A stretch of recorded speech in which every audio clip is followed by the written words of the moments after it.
that will be made available via our website for anybody who wants to go back and revisit tonight's presentation or any of the supporting material that goes with it.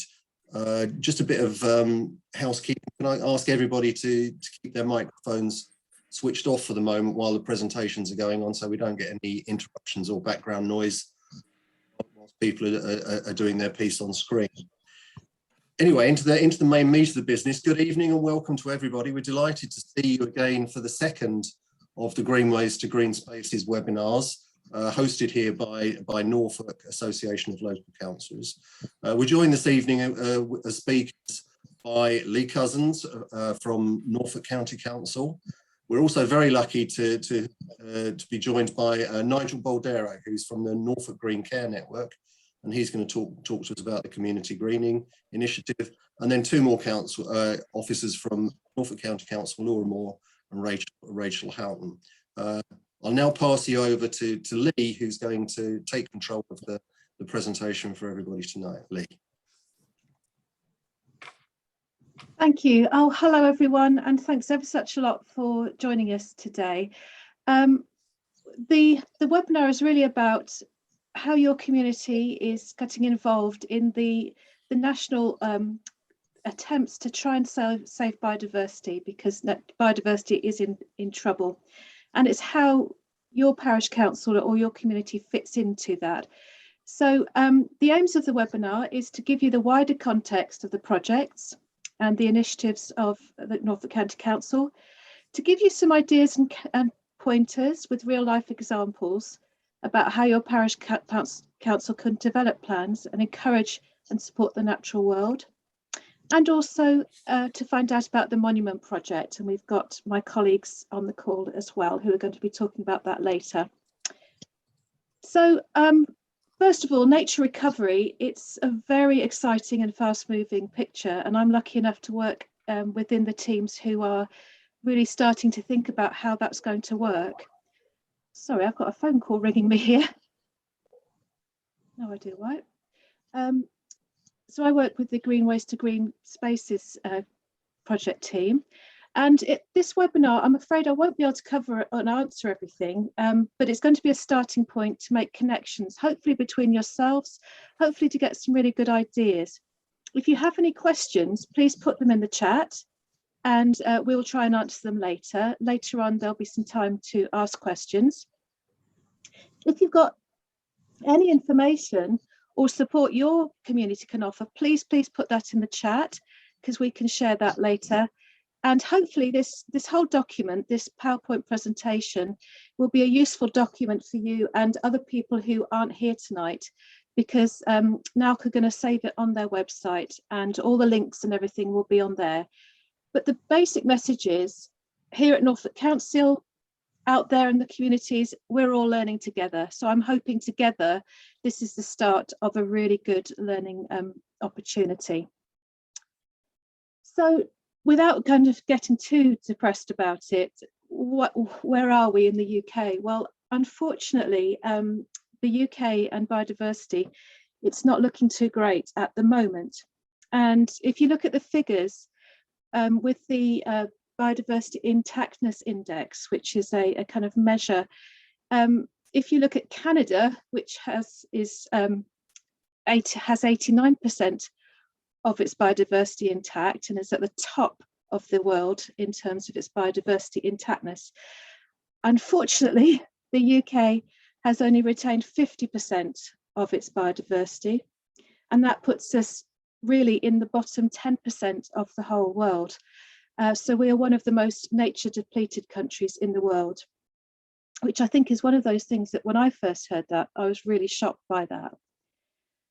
What do we mean by biodiversity loss? Well, I'm sure we all know the stories. Unfortunately, we are aware of them, but some of these figures are really quite scary. Lowland Meadows, for example, we've lost 97% since 1930. Certainly things are getting better in that area, but there's a lot of ground to make up. Another example, water voles are in catastrophic decline and have disappeared from 94% of their former sites. The figures around insects are really scary.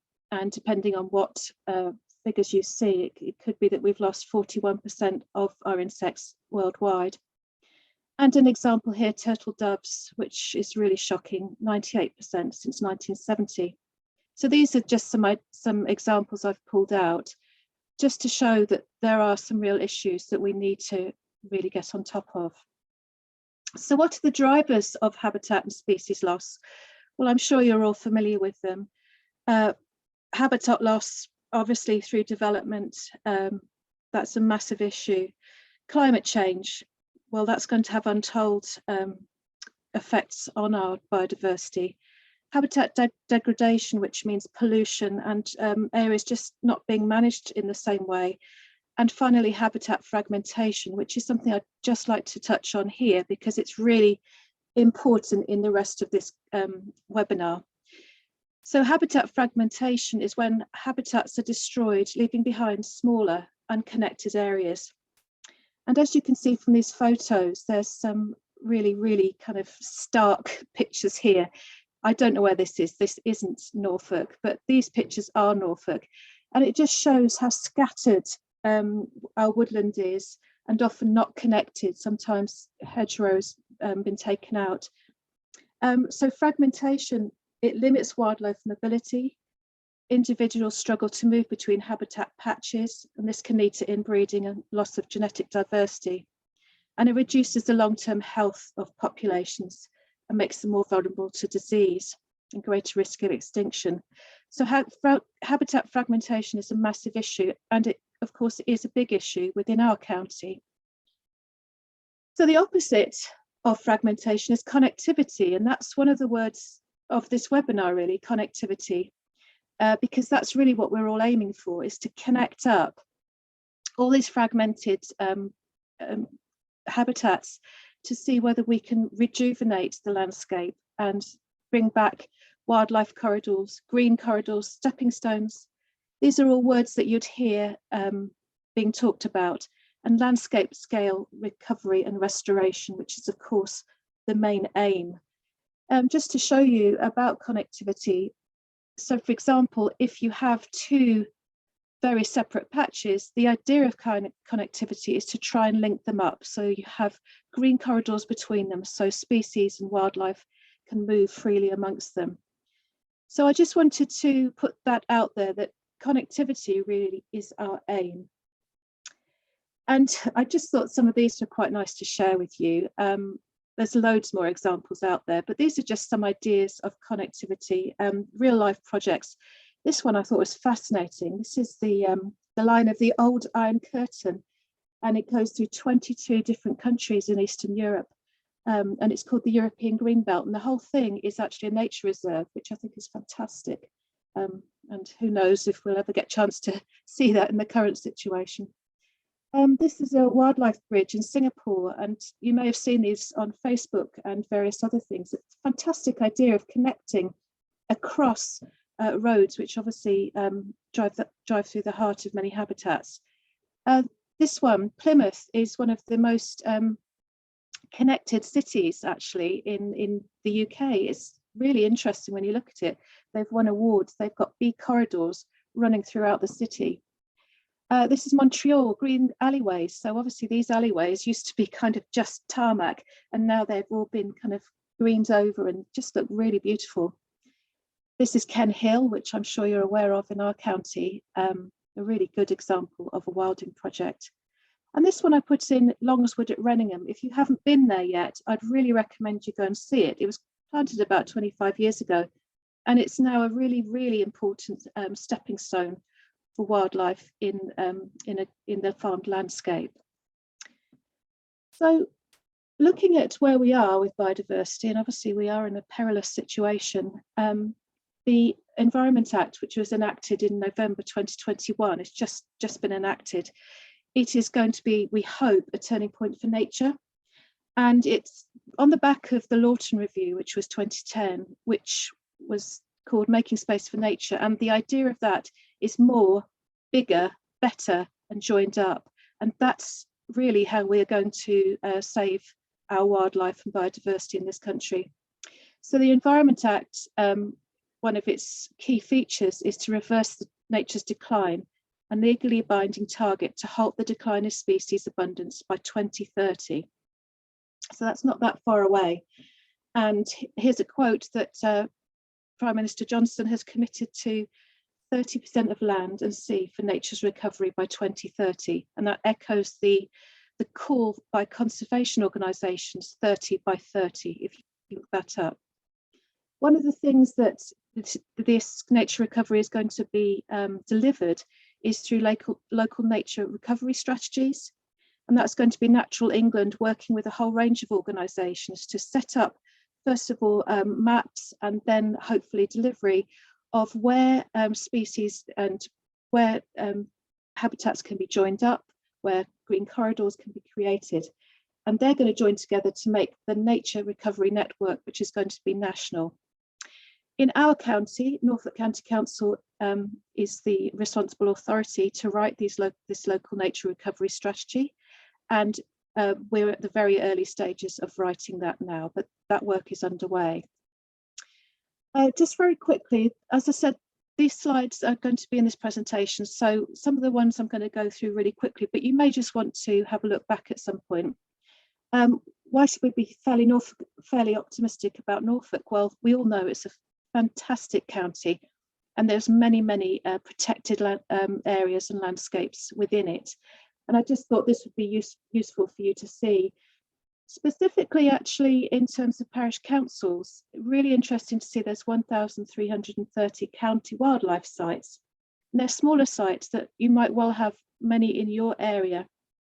And they are really key places to start thinking about linking up to. So I'll move on from that, but I've put links in there. So if you're interested in finding about any of these things, please do come back to this page.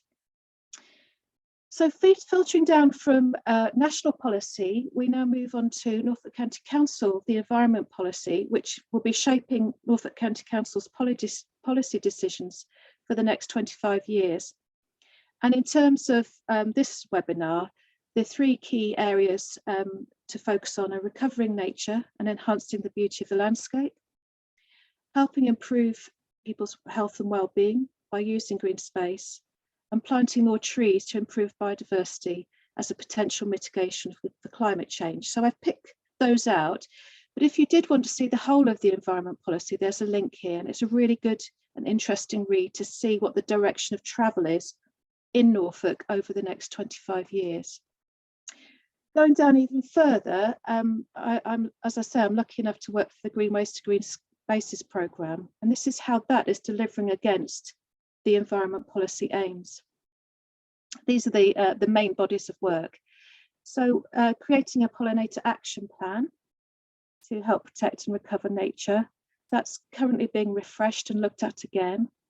The Million Trees Project, which is to increase Norfolk's tree cover by 1 million trees over the next 5 years. Also, at the beginning of kind of getting organised and planned is exploring opportunities along roadside corridors and developing roadside nature reserves. And finally, this more links in with the webinar that I did last time, creation of Norfolk-wide local cycling and walking plan to improve access to green spaces. So those are the four main areas of work that the Greenways to Green Spaces programme is working on. And as you can imagine, it's a very busy programme to be working with. So coming down from national to Norfolk County Council, and the really important bit now is your communities, parish councils and communities within parish councils who are making a difference. So all around Norfolk, community groups, parish council, schools, there's a massive surge in interest and desire to do more for the local environment. And I think this came to the fore particularly within our first and second lockdowns, when people realised they lived in beautiful places and wanted to connect with them more and do more. The key thing to say, of course, is every community is different and every setting is different. So everything that we're going to be looking at today in the webinar is going to have to be fitted into your own personal kind of community setting. Some communities are miles ahead already doing amazing things for local nature and wildlife, and some are at the beginning. I personally live in Stoke Holy Cross, and I'd say we're kind of really at the beginning of the journey. We've kind of started to make plans and started to do action on the ground, but we are learning so much from other parish councils, and all of us are learning. Nobody is at the end game yet, because we don't really know what that is. There's so much to do. The key to this webinar is to start planning and developing ideas and building local support. And we're going to show how you can reach out and how you can plan ahead. But the key message is, if we get this right on a local level, we can link up at a landscape scale and make real connected difference. I've been talking to prepare for this webinar to a number of parish councils and community organisations, and I just wanted to capture some of what they've learned on their journey so far, and there's some really key messages that come out. Working with parish councils or local lands trusts is a powerful way of moving plans forwards and accessing funding and permissions. So even though many community groups are freestanding, very often they found that they are more effective if they're able to link up with a parish council or a lands trust. So that's a really key message, that kind of combination of passion and ability to help is really important. Another thing, engaging with the wider community is really important to support the changes and to help them managing the projects long term. Very often it's somebody who, with a couple of people with a really strong committed energy, who are driving things forward, and that's exactly what you need. But eventually, well, very soon, you have to get the wider community on board, because without that, you're just not going to get as far as you could do. And the opportunities to get them on board means that the projects are going to be far more sustainable and supported. Another message coming through, and I personally have had experience of this, is be prepared for setbacks and difficulties. If you have a strong, committed core team, you can make things happen. It really is sometimes feels like, you know, a kind of momentous task, taking the first steps and moving forwards. But there is a way forwards, and if there's enough people at the heart of the project really pushing things forward, you can really get things done. And that is a message I've heard over and over again. Another message is start small and don't overreach. I think it's really key that if we have really great plans, looking at landscape scale and looking at the community as a whole, that planning is great, but just be realistic about what you can do within each year. And always the message is to seek help.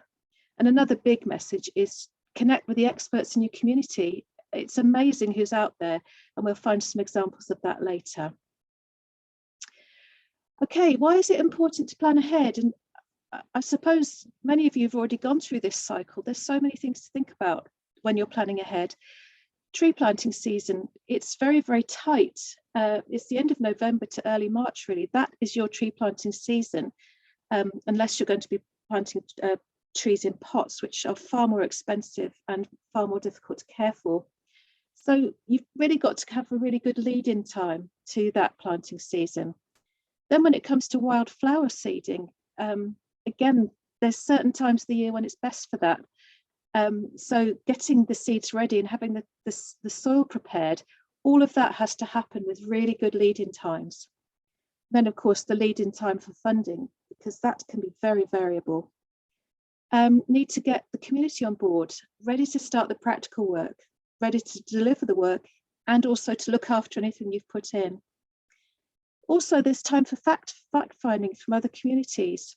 We're here at Stoke Holy Cross, we're only just starting, but I really want to get started to talk to people in Shotsham and other villages just to see where they're at, and that's going to take some time. And also plan ahead specifically for the ongoing management. That has to be built into your plan. Is your project going to have a long life? Is it going to really be there for future generations? So what does your plan need? Well, it needs clear benefits to the environment and to the community. You really need to be thinking about talking to your community and getting them on board. What would they like to see, or what don't they know yet? How can you bring them along with you? What's your realistic timescales? And that is a hard one, actually, because often what you really would love to do this year, you're just not ready to get there. So realism really does come into this. And of course, maps. Putting things in maps and being really clear with that is a really good way of then getting in touch with people like ourselves at Norfolk County Council or the highways or anyone else you want to be talking to. When it's mapped, clearly mapped, that really saves a huge amount of time. I'm not going to talk too long about this slide. It's the Million Tree Project, which obviously I'm involved in. Just for you to be aware really about what it is. It's, like I said earlier, its aim is to increase tree cover by 1 million trees in the next 5 years, which is a really big target actually, but you know, we're kind of getting momentum with this, and it really is getting places. One of the things we're going to be doing this year is working specifically with county farms. We've got 148 of them in the county. Well, we think we have, we're not sure the exact number. And specifically, we're going to be gapping up the hedges this year. So that kind of linear connectivity is going to be a real focus. We're working on creating a really good mapping tool so that hopefully in the future, people can show where they've planted their trees, and to show where those landscape scale recovery is happening, where those green corridors are building up. We're working in partnership wherever we can with landowners, community groups like yourselves, parish councils, and a range of other initiatives. We're only going to be able to get these trees in the ground with help from everyone.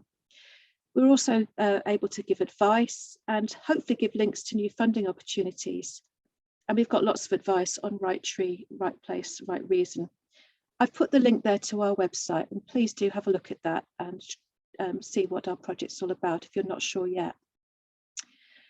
So in terms of specifically tree planting, obviously the next planting season now is November 2022 until March 2023, which seems really like a long way off, but it isn't necessarily when it comes to thinking about where you're going to plant.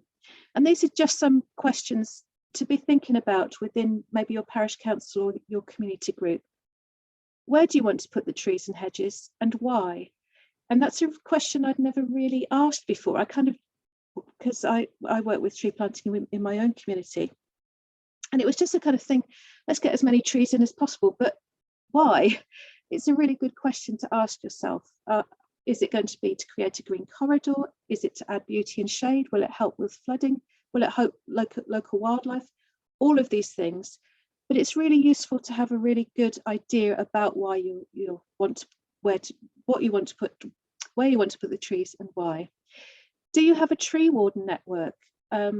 Maybe you do if you're in South Norfolk or Broadland, and some fantastic tree wardens out there who could really get on board with plans and help support you. Reach out to them if you haven't done yet. Some other good ideas are to go on a walk in your community. Where are the gaps? Where are the biggest gains? Where could you make an impact? But I think you get to know where you are. I'm now starting to walk around my village thinking, oh, we could put some trees there, or cool, if I thought about that, maybe we could do that there. So actually getting out and seeing is a really good way of prompting some thinking. Could you experiment with an area of natural regeneration? If you're interested in that, please get in touch with us, because we'd like to link with you if you are interested. Some really important things to think about also: right tree, right place, and aftercare. We can't stress this enough really in the Million Tree Project. Planting trees is really important, but it's how long you're going to look after it afterwards. How are you going to make sure it gets to maturity? Those are really key questions to be asking at this point. Landowners' permission, that seems really obvious, but you don't want to come a cropper thinking you're going to get funding for trees arrive, and you haven't actually got the permissions you need. And this is another thing that in order to take things to the next level, do you know your landowners? Who are the farmers locally? Who can you connect with? This is something I have to say personally, we're not there yet. I don't know who the landowners are local to where I live, but I know where I'd love to put some hedgerows. So that is where my next step is trying to make that contact. And I think the parish council could help with that. Could you make contact with adjacent villages? You know, that landscape connectivity. Just a few things here quickly. Please, when you're making your plans, if you're thinking of planting on verges, don't until you get permission from the highways engineer. And secondly, with rights of way, please do get in touch with your countryside access officer just to check you're allowed to plant there, that it's the right line. Just be really a little bit aware when wanting to plant on rights of way. Some of you may have seen this before. It's the Norfolk Trees and Hedge map. I put the link here. Really useful tool, because you can go into your own area. And if you look here, this is, like I've been saying, where I live, Stoke Holy Cross. The red trees are where the mature stands of woodland are. The green and yellow is where there's trees, but they're slightly younger or shorter, or they're hedgerow. And this is me kind of scrolling into where I live. And I can see here some really good opportunities if in the future we want to be kind of doing small landscape connectivity. If you look here, we've got a really mature stand of trees here. Is there any way of connecting up this area? Well, I don't know who the landowner is yet, but I really think that would be a good place to put in our plans. So this is a really good resource which is available to you. Heads up for this year, funding. You may have already kind of got your key places that you go to for trees. Just to be aware that there's going to be a subsidised tree giveaway by DEFRA, which is going to be run through Norfolk County Council, probably in the early summer. And that's going to be subsidised to the public by 50%, and there's going to be at least 40,000 trees available. Do remember your Norfolk County Council councillor has a £10,000 member fund that they can use for access, highways and green infrastructure and biodiversity projects. Just to get this in there, that's from April to April, so you might want to get in early. Also this year, of course, Plant a Tree for the Jubilee, which I know many communities are already involved in. The Woodland Trust are reopening again in early spring, and they are a fantastic place to get your trees from. We have here in this village, and if you have to do a fairly simple form to get trees for that, and you can count them towards the Queen's Green Canopy, and those can also be counted to the 1 million trees figures. So please do count them for both, because that way you're adding towards our numbers as well. There's also an extensive list of tree planting funding and help on the Norfolk Greencare network, and that link there is, I would say, is really a very important link. I'm not going to talk through these now, but hopefully you'll use this slide at another time. These are some really excellent tree planting things that have gone on this year within the Norfolk County Council. Some links to the website. Genuinely get in touch with some of the people here, because they'd love to help, and they have got they're kind of really quite long way down the road to some excellent tree planting projects. Also, a quick shout out to community tree nurseries. This is probably the way forwards for many communities to go down, so that you're not reliant on getting trees through outside funds. It's growing trees from seeds and saplings locally sourced, and it's a great way to become self-sufficient. Is there anyone locally already growing trees that could get involved in this? So there's grants available to help set up community tree nurseries, and if you get in touch with my colleague Emma Cross at the Tree Project, she will be able to help you, and as she's been helping other community nurseries develop. Here on this slide, there's some really great links to tree nurseries that are already getting up and running. And again, I would urge you to get in touch with them if you'd like some real life help. But my webinar isn't just about trees, it's also about biodiversity beyond trees, because all of our wildlife corridors are going to be made up of a mixture of habitats and species. And so the thing to to really think about when you're creating your plans for your village or your community is, what are the other habitats that you have? All these places are incredibly important: fen areas, commons, heath, rough grass, ponds, parkland. It's not just trees, it's everything. And I put rough grass in here because often that is something you've got to kind of get the community involved in as well, because rough grass is incredibly important for our raptors and birds of prey. What do you have in your village? What areas do you have? Where's your available space? Because often that's what we come across, is people say, I'd really love to do something, but we haven't got the area, we haven't got the land. Well, have a look at what you've got: your churchyards, your schools, your village halls, amenity land, and private gardens. And lots of parishes are beginning to link in with their community and getting people to do things in their private gardens. You might also have community gardens and allotments. These are all resources to roll into the idea of making connections. I wanted to put something in here about neighbourhood plans, because they are a really important tool, and many of you might have already written these. A neighbourhood plan, which is obviously written by the parish council, once it's adopted, has to be considered by planners alongside national, county and district plans. And a neighbourhood plan can lay out the parish's vision on things from local access, green spaces, biodiversity enhancement, and can allocate green spaces. And it can really shape the future of your parish and protect and enhance what your community values. And it gives you a lot more local power to the community over the future of their area. And it can open doors to funding. Now, if you have a neighbourhood plan in your parish council, but you feel it could be added to and refreshed, it could be that you have a look at it again from the point of view of biodiversity. These are the kind of things you might need to do to refresh: baseline studies, or a biodiversity audit, or get your community involved. What do they want to see? What do they really value? And work with your local district council planners and biodiversity officers. You create the plan with your local district council. And then crucially, start making that vision happen on the ground. The plan is only useful when it becomes something to use in reality that gets things happening.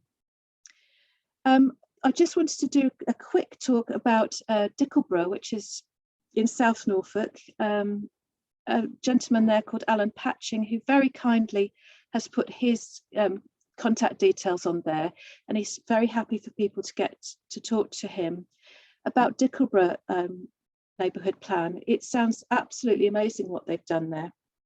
They're actually streets ahead of where I am here.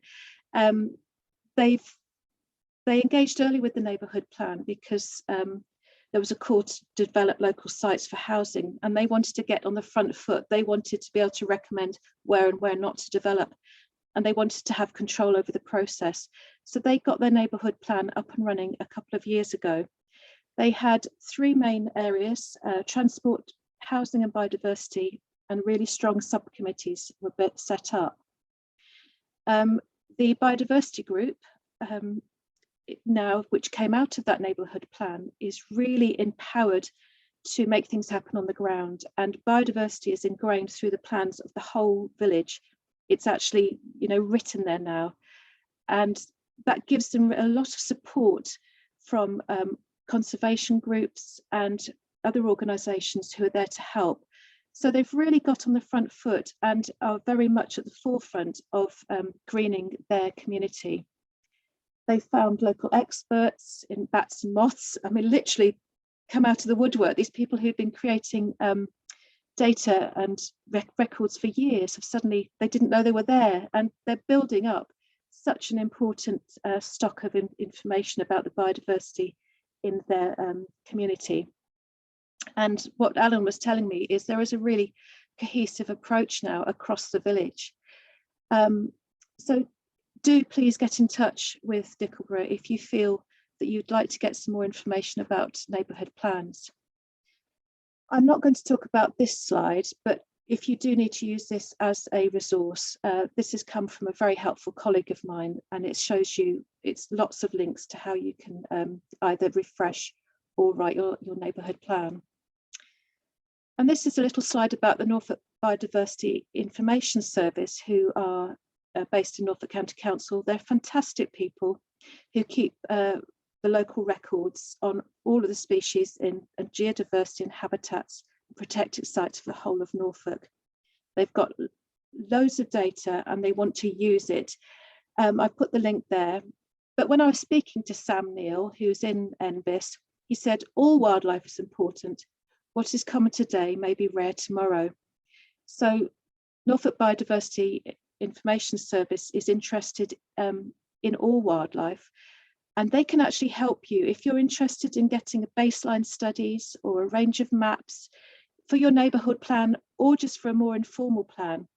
If you apply to them, they can, for free, they can give you vast amounts of information which can really help you work out what you've got and what it would be good to kind of support and get more of in your village. Having good records could help with protecting green spaces from development. It could be proof that places that shouldn't be developed within your village, the bits that you have identified. They've got lots of data, but they would really love to get more information. NBIS are going to be key to shaping Norfolk's local recovery networks.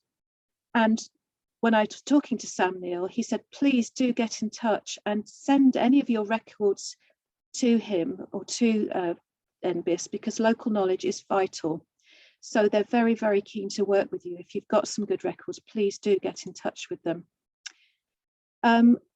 If you're not sure what to submit, the message is collect what you're interested in, because any information is good. So it doesn't have to be kind of really key species. It can be fairly ordinary species, but it builds up a picture that NBIS really need. And this slide also shows you some of how to get in touch with some of your local experts. This one in particular, the Directory of Community Biodiversity Projects, you might well have a biodiversity group in your area who can really help you. Another thing that it might be really interesting for your parish council to know about and link in with is the, I love these, it's brilliant, they're called Beelines, and they are areas of Norfolk, well there's actually the whole of the UK has got Beelines, but they're insect superhighways. And these are networks that have been already identified by BugLife and Natural England, with the help from Norfolk County Council, who helped set these up. These are actually areas which have a really high still in insects life, and this is going to be how pollinators and insects are going to move across the county. So if you're interested in Beelines, do please have a look at this, because it might be something that your community could get involved in. If you look at this one, this is local to me again, from Porringland to Chedgrave, the Chet Valley Beeline has been set up by the Burr Acton Conservation Trust, and they've created their own Beeline, which is having a massive impact actually, and is really very inspiring for local people. This is along the River Chet, and they're working with the landowners, local people, to create this idea of a landscape scale Beeline, and it's really lovely. And I'm really hoping that we're just off the map here over in Stoke Holy Cross, that we can extend that. Then it can go down into the Taz Valley, because I know that Norfolk Wildlife Trust are also looking at creating a Beeline across the Taz Valley as well. So if you want to get involved, please do get in touch with these people, because they could give you a really good idea about how they did it. Some other projects that your parish council may already be involved in. If not, please do think about it. This is something which I think has already made a massive difference. No Mow May, you're probably familiar with it. It's Plant Life is asking people not to cut their lawns or verges or wherever in May, just to let the flowers bloom and to let the insects live. And actually, I think this has had a massive impact on Norfolk already. We're seeing so many more wildflower areas, and seeing areas that have obviously kind of been tended for wildflowers and insects. I think it's really, really exciting. And if your parish is not on board with that yet, it might be something you'd like to do this May. So that is something which I think is really important. Norfolk Wildlife Trust are a very good resource if you're hoping to create any kind of meadow or wildflower strips in your area.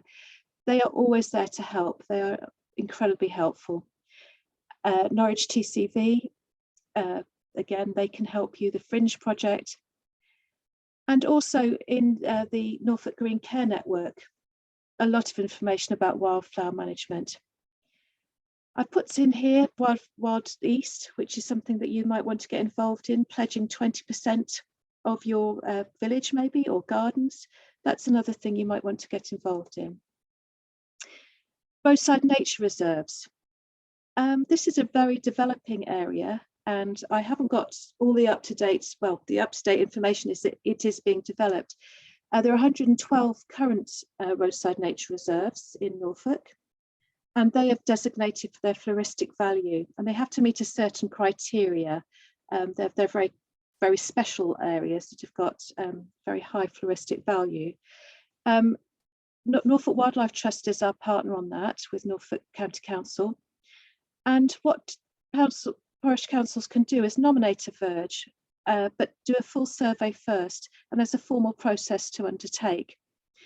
Norfolk County Council would like to create 118 more roadside nature reserves in the future, and the resources and manage these are under review at the moment. So watch this space. There's going to be lots more of them around, and it might be that your parish council would actually like to nominate a verge. However, there's lots of wildflower verges that aren't ever going to be roadside nature reserves in terms of the specific designation, but you might well have a verge that you think could be allowed to grow longer, could support more wildflowers. And the Norfolk County Council is reviewing its highway cutting regime and is trying to get to have fewer cuts, but without impairing visibility and safety.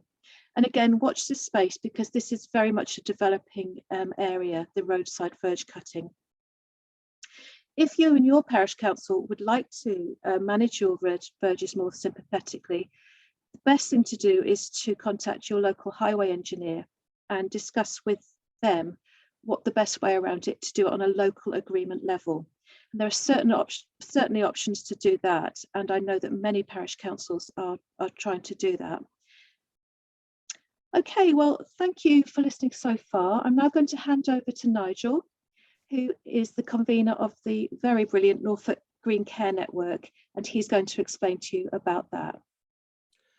Thanks very much, Lee. Fantastic presentation so far. Hope I can keep up with you. Good evening, everyone. Lovely to be here. As Lee has said, a great time of opportunity and many great ideas in what Lee has said already, which I'll reflect a little bit on in a moment. I want to very briefly cover two things. One is just to introduce you very briefly to the Greencare network, and then to talk a bit more about community wilding Norfolk, which has already been referred to in Lee's presentation. First of all, the network then.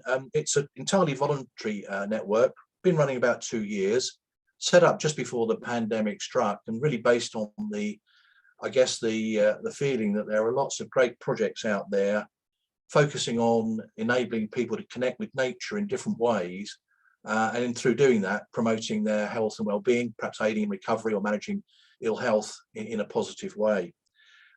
We've now got just over 200 members, and the key aims are really, I guess, what you would imagine from a network. It's about enabling members to come together to share information, ideas, expertise, perhaps develop new projects, and so on. We have a very wide range of members, from those running Greencare projects. I'll say a bit more about Greencare in a moment based on this diagram, but also people from local authorities, health services, and a whole range of individuals who are just interested in doing what they can to help promote nature connection. As well as enabling networking, we're also about promoting that idea of connecting with nature for health and well-being. And also, I think over the last couple of years, have broadened out our vision to include helping people to understand nature better, but also encouraging responsible behaviour towards nature, very much in line with the theme of Lee's presentation this evening about improving biodiversity, about conserving what we have, and basically making improvements to the environment around us. I've also been involved in a number of initiatives, one of which community wilding I'll talk about in a moment. But I suppose the other one that comes to mind is working with the NHS locally to look at opportunities to develop hospital grounds, the gardens perhaps surrounding or areas surrounding GP premises and so on, as ways of perhaps not only improving biodiversity, but also providing opportunities for people to get involved in communal gardening or communal activities in that sort of way. And we're also going to be involved in the Norfolk Festival of Nature, which is running this year from the end of July into August. So keep your eyes open for lots of very, very exciting events around not just the theme of connecting with nature for health, but also understanding nature with the theme of bugs and beasts, I think, this year as well. What is Greencare? Well, this diagram attempts to sort of capture, I guess, the range of ways in which we connect with nature. We've taken a very broad definition of what we mean by Greencare, unlike some people who tend to narrow it down to activities that have, if you like, a direct therapeutic aim and process. We go starting at the top with everything from sensing nature, views from windows, visiting the countryside, the coast, perhaps parks and gardens, very much an informal way in which we connect with nature, through green exercise, so walking, running, cycling, wilderness therapy, etc. Various forms of gardening, communal and in your own back gardens, forestry, conservation work, forest schools, learning and so on. Farming, particularly city and care farming, and also interaction with animals, so horse riding, walking dogs, pets as therapy, etc. These are all ways in which connecting with nature in various forms, I think, and I hope you would agree over the last couple of years, have been shown to play a really important part in maintaining health, but also in promoting good health and aiding recovery. Next slide, please. I should say there's a website down the bottom there, which has already been referred to. And we also have a Facebook group, which has proven to be very popular. If you just look on Facebook for Norfolk Greencare Network, it's a closed group, so you need to apply to join, but that shouldn't be a problem. Again, we've got something like 200 people signed up to that, and that's a very good way of keeping it up to date with events, funding opportunities, and so on. Moving on to Community Wilding Norfolk, which is one of the projects that I've helped to facilitate over the last few months. This really sprang from a conversation that I had with Tim O'Riordan, and I think he's actually on the call this evening, so hello, Tim. And really, I guess it was a joint concern, perhaps puts it a bit strongly, but a joint feeling that there are so many tree funding and tree offers on being made available that it could prove quite confusing to people to know where to turn. And so we got some people together, and I'm pleased to say that virtually all the major environmental organisations and local authorities are now involved in this work, which is about trying to, if you like, simplify the wide range of opportunities and make it easier for communities to get involved in wilding activities along the lines that Lee's described. You may feel a bit daunted by the huge amount of opportunities and links and information that are available. I think our aim in this community wilding initiative is to try and simplify that and support communities so that they can actually make a real impact in their local areas, but also acknowledging really the important thing that Lee says about connectivity, about connecting with the wider landscape, including larger scale rewilding activities, perhaps based on farms and large areas of land in private ownership or indeed public ownership. This diagram attempts to, I guess, capture where we are in terms of developing a model for community wilding Norfolk. Lee's already referred to the first thing that we've done, which is to establish this web page on the Greencare Network website, which summarises the wide range of tree planting schemes that are available, and also a host of other information as she's already said, in terms of advice about what to plant where, how to look after it, and so on. We're now working very much on this model and moving very quickly. I won't read it all because you can read it later yourselves, but there's 4 themes, if you like, or 4 key elements to this. It's about engaging and inspiring local communities and giving them the basic skills and understanding to develop local community wilding projects.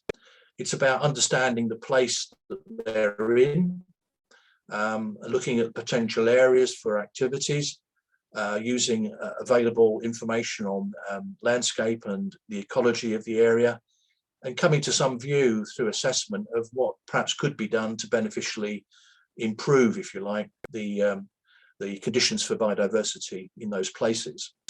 And then obviously a question of resources, not just money, though obviously money is very important, but also facilitating community involvement. So volunteer, practical effort, including training, collaboration between projects, and so on.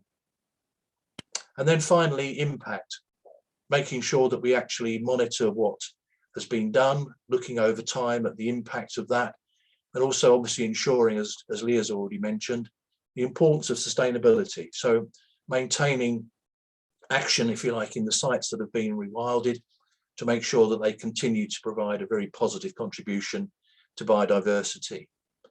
And obviously recording those projects in order to provide a basis for perhaps developing further projects that link in and connect. And finally, if I can say, Lee, the last slide I want to really cover is to say this is really the breadth, if you like, of the partnership, and I think that's the word to use, that's developing around Community Wilding Norfolk. I'm not going to read that list out, but you can cast your eyes over it and you can see, as I said earlier, a whole range of major national and local environmental and ecological organisations, as well as local authorities. And the really great thing is I think there is a real sense of commitment to working together in partnership, A, to avoid duplication of effort, B, to maximise the expertise of the different organisations that are there, and C, and perhaps most importantly, to take a community-led approach, to work with communities, to support communities, to make, if you like, the wealth of opportunities that there are available out there as simple as possible to apply and develop and make a real impact on your local area. Thank you very much. I hope there'll be a chance, perhaps questions at the end, and I'd be happy to contribute on that. I hope that's what you're looking for, Lee. Oh yes, thank you, Nigel. And just to say, it's very, very exciting to think that you've managed to get all of these people together, and there's a lot of exciting developments happening. And I would absolutely echo that if you link in with the Facebook page, you'll certainly learn a huge amount. It's really, really good. Thank you, Nigel.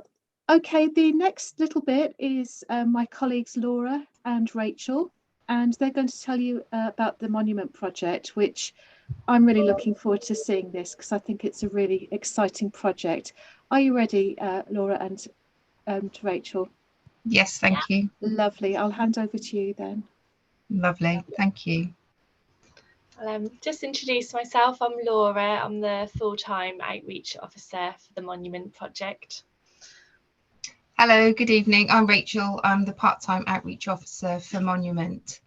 So good evening. So Monument stands for More Nurturing and More Empowerment Nested in Technology. I had to just check that because it's a bit of a mouthful. But what it is a transnational 2Cs European funded project looking at social and technological interventions to support carers of people living with dementia. So it's based on a model called the Odense House model, which is a Dutch model, which looks at building carer resilience so they can continue in their caring role for longer through us providing different professional and structured support. So we're based within the environmental team for Norfolk County Council, and we're looking at piloting different activities to help reduce some of those barriers for carers so they can access informal and formal support with a view to getting them outdoors, because we've heard many times this evening about the benefits of connecting with nature and being outside. So we're trying to promote different opportunities for carers across Norfolk to come along and try different activities. We're working with lots of local partners across Norfolk. We're going to be seeing some of those projects and pilot activities that have already taken place, and we're going to talk to you about those that will be coming up soon. As we go through the presentation, it would be really good if we could ask you to think about how you could help us to get the word out to carers. One of the problems that we've found, particularly through COVID, is that carers have become quite isolated and a little bit hesitant to come out and try new activities. So if you've got any way of promoting our activities, providing information for your local communities, then that would be really valuable for us. Thank you. Next slide, please. So one of the very first organisations that we worked with is the Nancy Oldfield Trust, and they're all around accessibility. This was before Christmas, so in that very short stint of when we were allowed out and about and some of the restrictions were a bit kinder with COVID, we put on 2 taster days for carers and those with dementia. What I should say, the other part of our project as well is that we do provide free online training with Dementia Adventure. So any organisation, leisure provider, business, they will come on our training before they put on a taster experience or informal support with us. So the staff came on the training to sort of empower their own knowledge. So this was a really nice day out. There was 3 different boating vehicles, I don't know what you call them, available on the day. There was a double rafted canoe, a sailing boat and a pedal boat. You can see in the pictures there's a gentleman there and a lady. One is a carer and one of them has got dementia. And it was just a really lovely day. They've got loads of volunteers on hand. It was just really relaxing. If you were in a wheelchair, there's actually a hoist that could get you into the sailing boat. And the feedback we got, which is on the next slide, if you get it up, was just amazing. I'll just read a couple of them. So it's like all the volunteers were brilliant. One aspect that came to light was that it's not only for the people with disabilities that got something out of the day, the carers did too. And another one, I cannot begin to thank you for today. It was so very good to meet you face to face. We both had a wonderful time out in the fresh air, doing something new and sharing time with the wonderful Carolyn, who was one of the volunteers that was helping to run it. And I think for us as the outreach workers, it really just showed us why we do this job, because actually we gave people the opportunity to come out and do something, maybe give them a bit of freedom away from that care and responsibility that they had, or actually some of them that did come with the ones they look after with dementia was something that they could enjoy together, or once again where they could go off and know that they were safe with experienced volunteers. So that was our very first outdoor leisure activity, and we are actually going to be doing another one with them in April because it was such a success. So that was nice. Next slide, please. This just shows when we started sort of trying to promote ourselves as a project. We done the Gresson Hall Apple Day. You can see our banners in the background there. Just really trying to spread that word once again about our project, who we are, what it is we do. It was a really nice day, very relaxed again. We sort of set up a card making activity for the children, and then actually we were able to speak to people as they came along. And you know, once again, anything like this, we are always happy to come along to sort of showcase Monument and what it is we offer. And back then, you know, we weren't as established or had as many things up and running as what we do now. So, you know, please book us in if you want us to promote ourselves. That would be amazing. Next slide, please. This was one of the ideas from one of the carers that I work with. She's called Teresa. She cares for her husband with dementia, and she's actually very tech savvy. So she had this brilliant idea around going geocaching, because she was like, anyone can do it. Maybe if you've got maybe you're going to Ranworth for the day, maybe you can go into Pensthorpe, and maybe you don't want to just go for a walk. What can we do to make it a bit more interesting, make it a bit more active? So I actually went along because I'd never been geocaching before. So she and her son and partner took me geocaching to give me an experience. And it was great fun, and an idea once again for any outdoor providers around doing that little bit extra that's completely free. So yeah, I just wanted to put that in there to show that. And yeah, if you haven't done it before, I really recommend it because I had great fun. Next slide, please. Is this you now, Rachel? Yeah, thank you. So one of the other elements that we've been providing carers is that peer one-to-one informal support. There's a lot of benefit for carers to get together and just feel like they have a shared experience. And we've been trying to set these up in different areas of Norfolk with different partners. So this one was the first one, Community Culture Club, which was in partnership with Norwich Museum Service. They came along, looked at different parts of the museum, and then went off and did an art activity. But it also gave them a chance to connect as carers and share experiences. It's been really, really positive for them, and there's been some lovely feedback. Next slide, please. So to carry on with the informal support, Laura's been working with Helsden Library to set up some dementia support sessions. This is them in action. They had a lovely first session getting to know each other, doing artwork and poetry. And what was really insightful was the two drawings at the bottom are people, how they see their life and themselves. So the one on the left-hand side is a lady with dementia and how she sees herself and her brain and what's going on for her. A really visual representation of how she feels. And then the one on the right is a gentleman who's been an active sailor for most of his life, and that's his life's passion. But that's been difficult since the diagnosis of dementia. But we're really hopeful that they're able to come and join us at the Nancy Oldfield Trust and get back on the water, which is really lovely. Next slide, please. This is us last Friday in Strumpshire Fen, if anyone knows it. Greenlight Trust is a charity organisation who puts on bushcraft activities, predominantly for people with mental health problems or for general well-being. But we were able to broker a bespoke session for carers, and we had an absolutely fantastic day. We went into the woods, sat around a campfire, listened to different carers' stories and experiences, went for a lovely walk, and then in the afternoon we were able to do some woodcraft, and the feedback from there has been absolutely fantastic. One lady said she hadn't felt that she could relax for over 2 years. This was her first opportunity to get outdoors and relax and feel completely held in a safe space. It's been really positive, and we've got another one again this Friday for another group of carers. Thank you. Next slide, please. So this is just some of the quotes from the day at Strumpshire. I'll read the long one because that's the one that is most poignant. So it was particularly good to be able to talk to other people who were in a caring role in such a supportive atmosphere. I hadn't realised just how stressed I had become, and I'm afraid I found myself crying as we walked along to the river.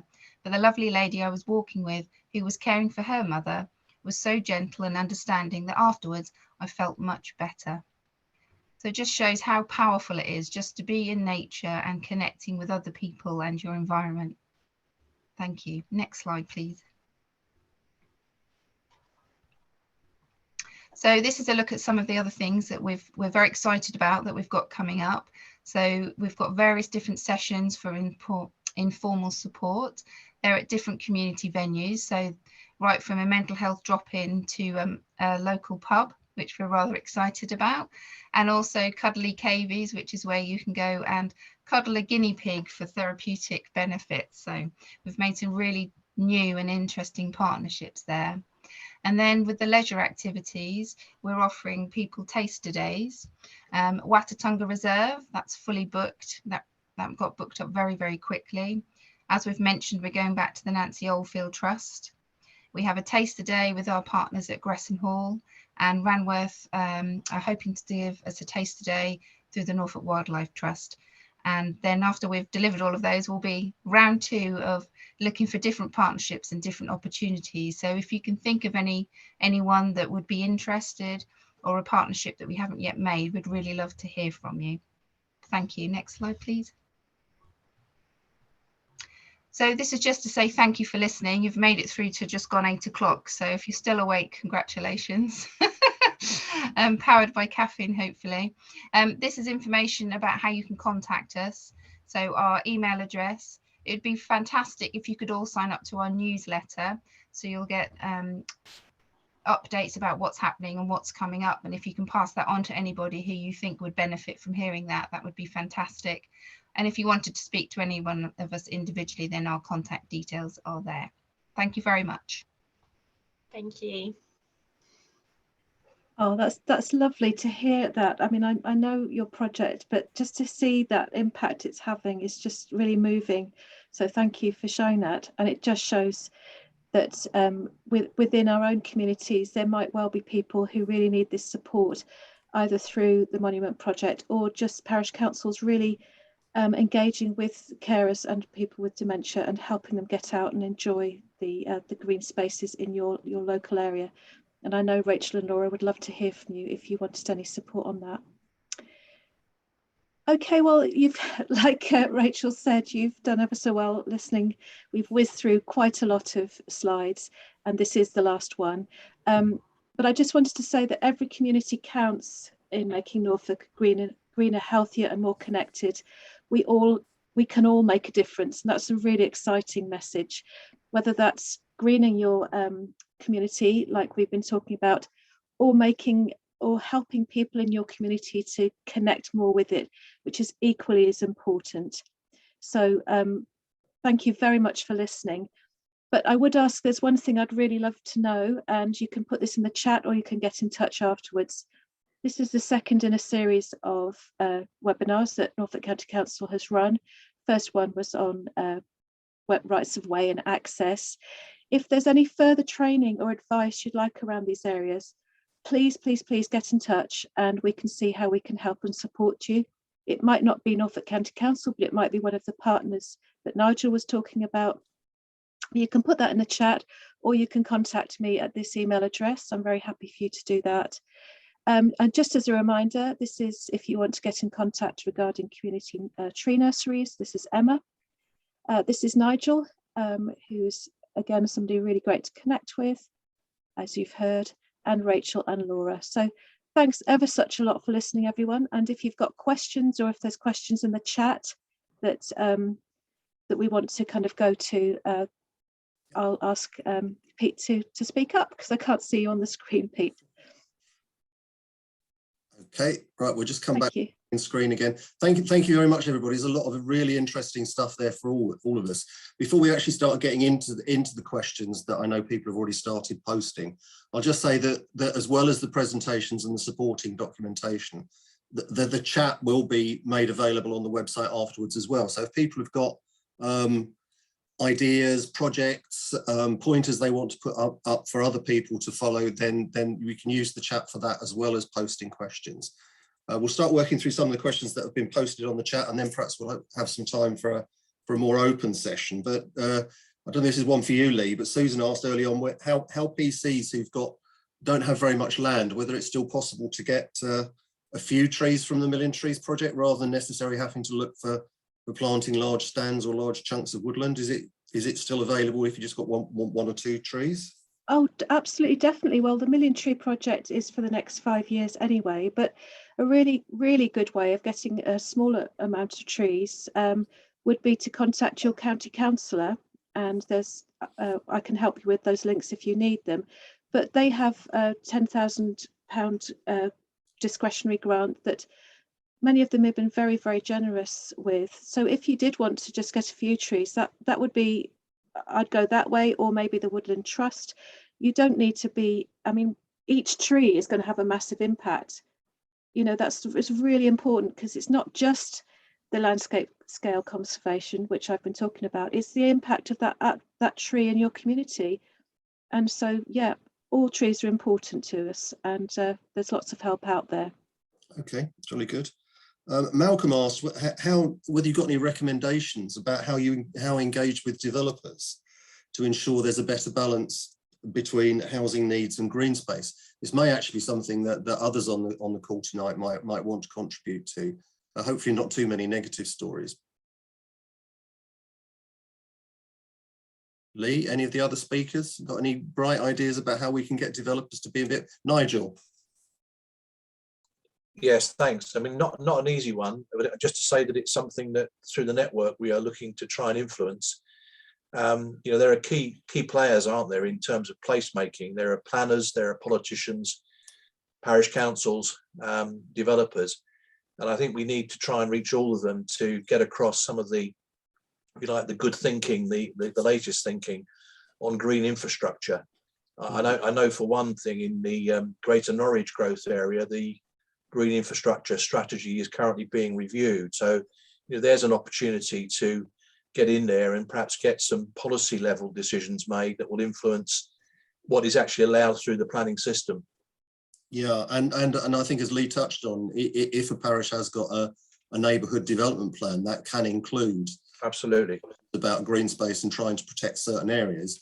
Although, of course, ultimately the planners have the power to override that if they think there's a good reason to do so. Dave asked some question about funding for restoration of village ponds, which Mark very kindly offered a link, and as I said, all of that will be available via our website after. But I don't know if any of the speakers tonight have any other ideas about how to encourage or how you can find sources of funding or help with restoring open water.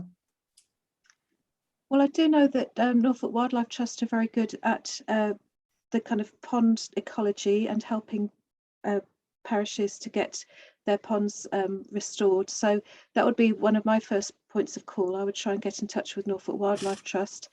And in terms of funding, I think that's something that after this webinar, I'll try and pull together some kind of key funders.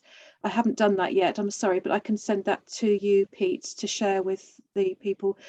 I haven't got an exhaustive list, but I certainly got a few ideas that I could point people towards. So I'll try and get that sorted. Yeah, okay. Thanks for that. Just comment on that as well, Pete.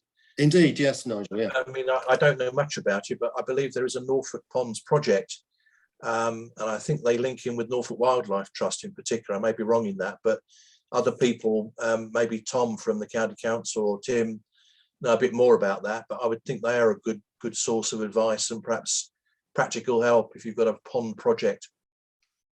Yeah, Tom's a arboricultural officer with Norfolk County Council. He's joined us specifically to deal with perhaps any questions anybody might have about trees.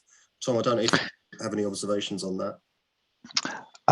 Yes, there is a sort of a current pond project, and I've got a feeling actually that Mark Webster might have already put that in the chat. It's something that's being administered by FWAG, Yeah, which is the Farm and Wildlife Advice Group. Yeah, the link's in the chat, and as I said, that will be available to everybody afterwards. So good. Okay, there was a question raised about what's happening about highway verges, but I think you did touch on that, Lee. I don't know if you or anybody else wants to add to what they think might be happening with the various highways departments about allowing the verges to become a bit wilder. I don't know, Nigel, whether that's something you know anything more about. Okay. I think the key message is there is an aspiration within the environment section at Norfolk County Council to get things moving on that, and the things are happening. So absolutely, I think we're in a kind of a moment of change, and that I just think some of those things are going to take some time, but I'd absolutely keep an eye on the press and maybe the websites just to kind of see how that changes, but it's definitely happening. Yeah, there is, moving on from that, there is another question that's been raised, really, to say that the 1 million tree project is now a certain distance into its lifespan, and it appears to be a bit behindhand, as it were, with achieving its target at the end of the lifespan. You know, do you have any observations on that, or there's any particular reason or anything we can do to help to move this along? Yeah, I can comment on that. I mean, it's a good and a correct observation. It is a challenging project to plant 1 million trees in Norfolk, and we're really trying to focus on delivering a sort of quality outcome there. So someone else has already put in the chat there that it should be about the right tree in the right place. So that's very much our focus. And we've been building a network together to take the best advantage of funding offers that are available locally and nationally. And we're building momentum. It has been a slow start, but it is building momentum, and we are getting access to more funding, more support, more networks. So please do keep an eye on our website. We will be promoting more offers, particularly through the parish council network in the future. But it has been a slow build, but there's been a good reason for that, is that we really want to deliver things that are going to provide the best outcome in the future. Yeah, watch this space. And to pick up an observation that David's made in the chat, of course, it should be the right tree in the right place. It's it's not necessarily trees willy-nilly. Right, there's another question here about the use of neonicotinoids as a pesticide in particularly in sugar beet production. And the questions asked is, how do the bee highways avoid the impact of the use of these types of pesticides on bees? Lee, I don't know if I'm afraid I can't comment on that at the moment, because that was quite a recent and unfortunate kind of development, wasn't it? I'm afraid I can take that question back to the officers who might know, and I'm very happy to feed back on that. Okay, we can perhaps post something alongside the presentation and the other paperwork from this evening. Okay, we've still got a few minutes left. Perhaps this is an opportunity to throw the floor open if anybody's got any questions they'd like to raise in the chat, or observations they want to make. Now's your opportunity. We've got quite a wide range of people here. Tim. Well, Pete and everyone, thank you very much indeed to the speakers. I've particularly enjoyed the last presentation, Monument. Really gives me a lot of heart that some wonderful things can be done in such richness in an open countryside setting. So Lee and your gang, you're doing a tremendous job.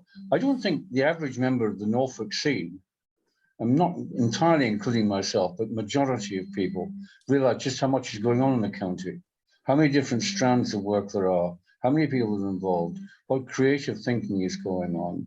The main thing coming out of Nigel's presentation, what I'm working on, is two issues. Number one is we need to do much more about creating real biodiversity, with a lot of different reasons for biodiversity, for flood management, for climate change management, for dealing with people in the open spaces, for bee lines, you name it.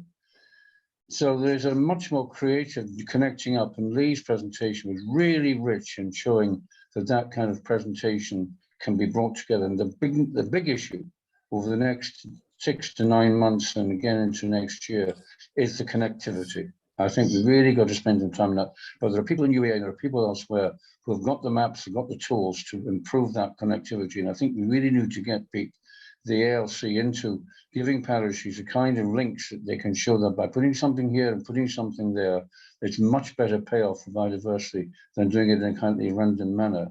The other one is our famous friend Biodiversity Net Gain, which I won't get into in big detail because it's a slightly complicated question. It's still going through consultation.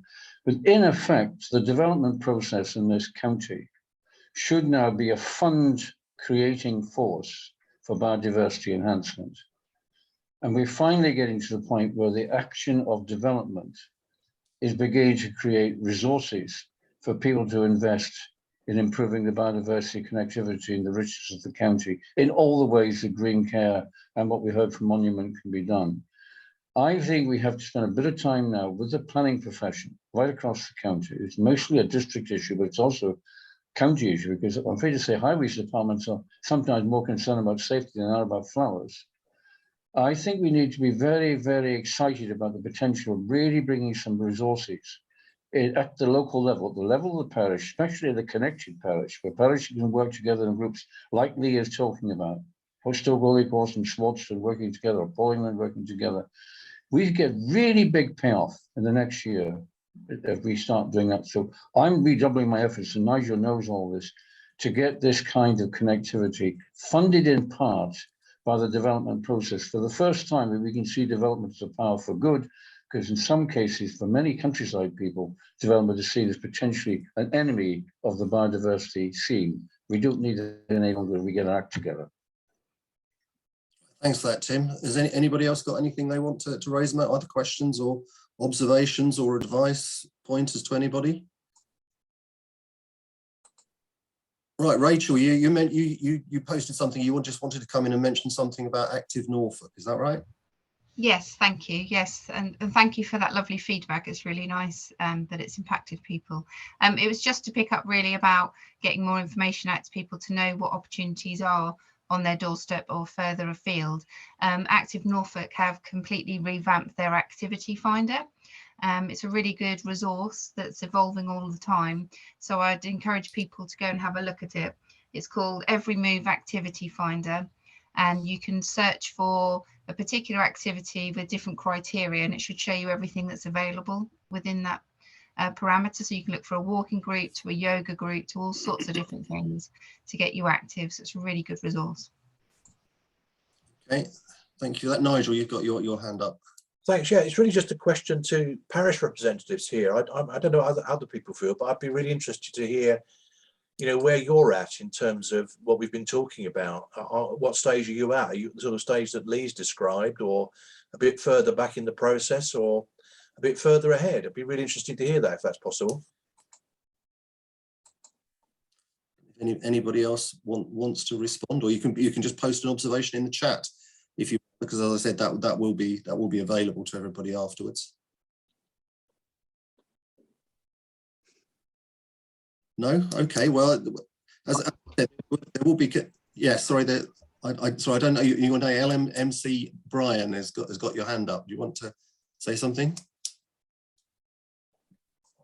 I just respond in the sense of I'm a parish councillor on a parish where I tend to hit my head against a brick wall in the parish council because of things like the way the UK government is simply overriding bans on pesticides and the like. Locally, we've met our target for planting trees in our garden club at 100% within 2 years. And yet the Norfolk County Council is 2.5% after 34% of the time period. So you can pick where I'm coming from, but I just think that the government responses are more mouth speak than actually supporting what a lot of the population would like to see happen in greening our country back and bringing back biodiversity. And a response I get at my parish council is, well, why bother? So I think that's probably an experience a number of people have had, and you know, undoubtedly it's a challenge. But I think there are opportunities for us to perhaps try and work together, and that's certainly something that we here at Norfolk ALC are trying to do. Gabby, you wanted to make a comment. Yes, thank you. I'm not involved with the parish. I'm not part of the parish council, but I am working with them here in Necton, and we have, the parish council has recently secured a piece of amenity land from the district, bit of scrub land, and we have a trust that is bringing that, transforming it really from a wild space into a community woodland, and I think that's it's created a huge sense of enthusiasm through the parish and through the community as well. It started very badly. It started with a lot of cynicism and a lot of suspicion, and of course a £17,000 price tag to buy it from the district. So there was a lot of behind the scenes work to be done beforehand, and we're 2 years onto it now, and tidying and sorting out paths and understanding what the area is. But I offer to you an opportunity to see it if you're in the local area. We have an open day on the 20th of March from 10 a.m. I think until 4 o'clock. So the 20th of March is Sunday, this coming Sunday. So anyone who's interested in seeing what we've done in the stage with a small trust, just 5 trustees, and because of lockdown, we were mainly on our own, but we have had over the last few months a few volunteers, community volunteers, just coming along saying, I'd like to get involved. So we've been very, very informal, very soft, very gentle on the structure. We have structures, we have insurance, we have the important things, but and it's been very rewarding so far. But I'm looking forward to seeing how it will blossom over the next 10 years, literally and figuratively. Okay, so there's an invitation to us all. If you're not doing anything on the 20th of March, and hoping that the weather's better than it is tonight, certainly where I am, you can have a day out and visit and see what the Starship project is in Necton. Right, we're getting sort of fairly close to the end of our scheduled time tonight. Can I just, on behalf of us all, say thank you very much to all of the speakers and all the effort they've put in to tell us about everything. And thank you very much to all of you for attending and giving up your time, and particularly those of you who've been commenting. I see there's been lots of comments from people, Mark, Ailish, Lynn, lots of useful information put up there that, as I said, we will be sharing. I said at the beginning, this is the second of 3 planned events, as it were. The first 2 are webinars, and the original intention was that the third one should be on site. So we will keep you posted about what might be happening in that connection. If I can just, before you all go, also post up that on April the 6th, we're holding another webinar to look at the Platinum Jubilee website and some of the events that are planned around the Platinum Jubilee weekend coming up in June that we can all partake in, and I hope organisations here will partake in. And then just finally, we're looking to put together a programme of webinars. So if you have anything you have a particular interest in that you would like us to host, or that you can offer that you think other people around the county might be interested, then do please get in touch with me. My name is Pete Strange again. My email is wellbeing@norfolkalc.gov.uk, and please do get in touch and let us know what you'd like to see. And again, once again, thank you very much, and I hope you enjoy the rest of your evenings. Thank you. Thanks very much. Cheers.